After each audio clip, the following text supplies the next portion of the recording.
Welcome back. Over the years, the country's growth and development has been hinged on the oil sector. When we talk about the oil boom, the country made so much money, and right now we are not seeing so much of that anymore. And everybody's looking towards alternatives to oil. So how do we make sure that we don't just rely on this oil that it's fluctuating and, really going... Then the other thing is, what are the alternatives? Okay, yes, the alternatives, we say, is agriculture. We should look into it. Although there's been so much talk about let's diversify the economy, but how much is being done in that area? Well, the new government says it is focused, but hey, let's talk about how to ensure that indeed Nigeria move, not completely away, of course, from oil, but ensure that non-oil sectors also improve the economy. And so this morning, we'll be talking with a former Managing Director of the Lagos State Waste Management Authority, Mr. Ola Oresanya. Thank you so much for being here. And of course, we have an environmentalist, activist in the house, Desmond Majekodumi. Thank you for being here. Thank you. And so, I was thinking, now we have a waste manager, environmentalist. How do we, get alternatives to oil from this area? How do we boost the economy from this area? Let me start with Mr. Oresanya. Well, thank you very much. If you look at it, really, there's always been alternative to oil all along. We started from, if you look at the history of energy extraction and application, you will see there was a time we were using water. There was a time coal was a predominant source of energy until when you have the evolution coming from the US then, when we had energy, from oil. Now we have kerosene and we have oil. So, yes, there's a total dependence on oil for a long period right now because of it was a cheaper source of energy. It was there in abundance, and it could do much more than what kerosene and coal were doing then. Right now, we're at the point of that evolution. We need to move on. There's always a change, I think. So the present recession right now is already a pointer to tell you, look, let's move to the alternative.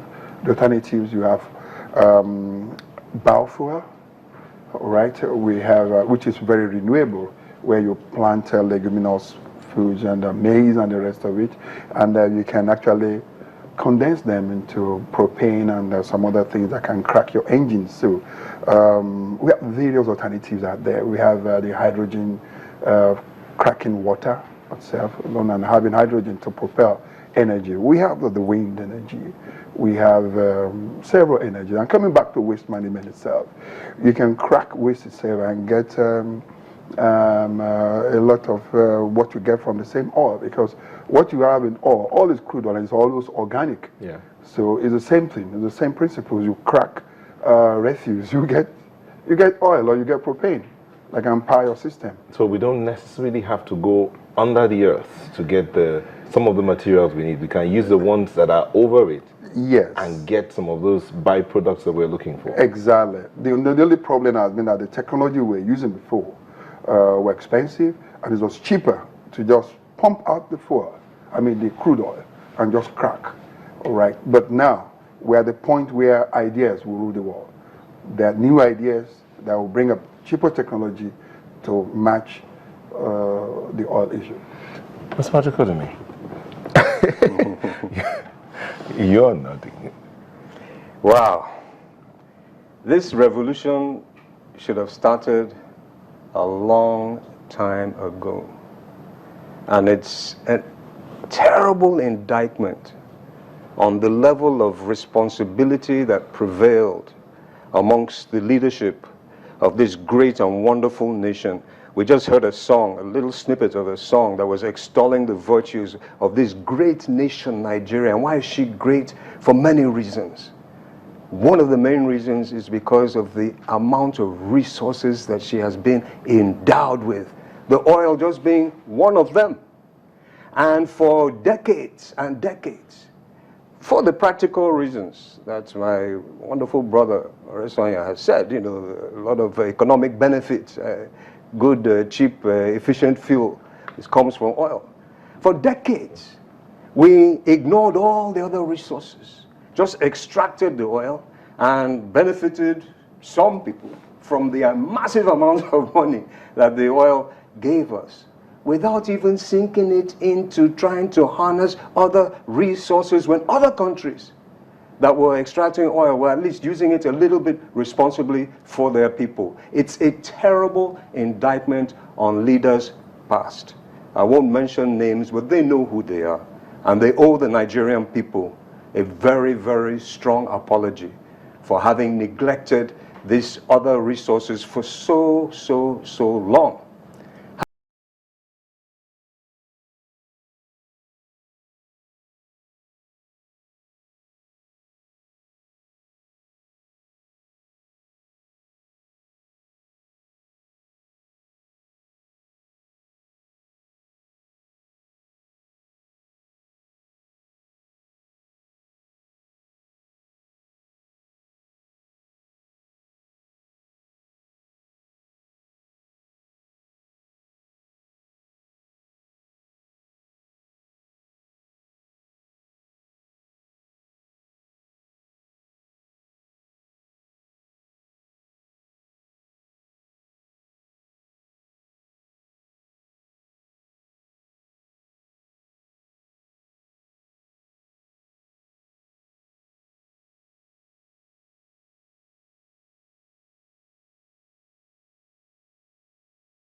Are sort of screaming out.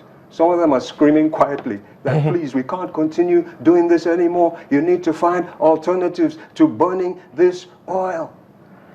Okay, so how can we, instead of just using fossil fuel, and how can we generate funds from this area? How can we do it? So many ways. And my brother and I were discussing, you know, very, very deeply. In fact, he dropped me some nice information. He's a professor. He knows about this, you know, the extracts of oil, about how, in fact, oil itself is far more useful for other purposes than burning it.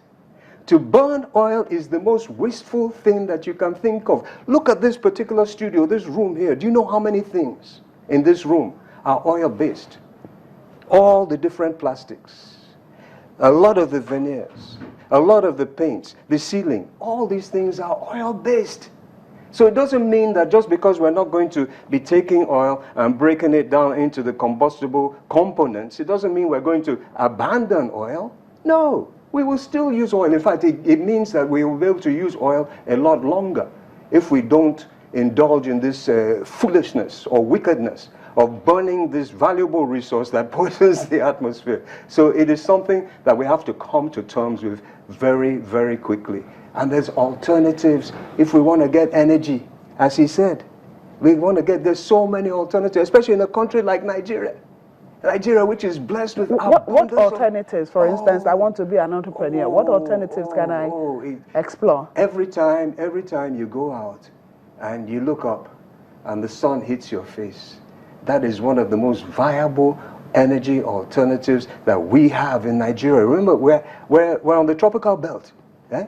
The sunlight that falls on planet Earth in one day, if we were able to develop efficient technologies for harnessing it, could supply enough electricity for the whole world for Let's look at Lagos, for instance. Even with the amount of particles in the atmosphere, the sunlight can still penetrate enough for us to generate enough energy. The scientists like my brother here, they've developed all types of mechanisms that can take the sunlight, the various rays, red, orange, yellow, indigo, violet. They break down those rays on photovoltaic cells. and those photovoltaic cells now produce electricity. But not only do you get electricity from the sunlight proper, you can also generate large amounts of electricity by harnessing the sun's heat.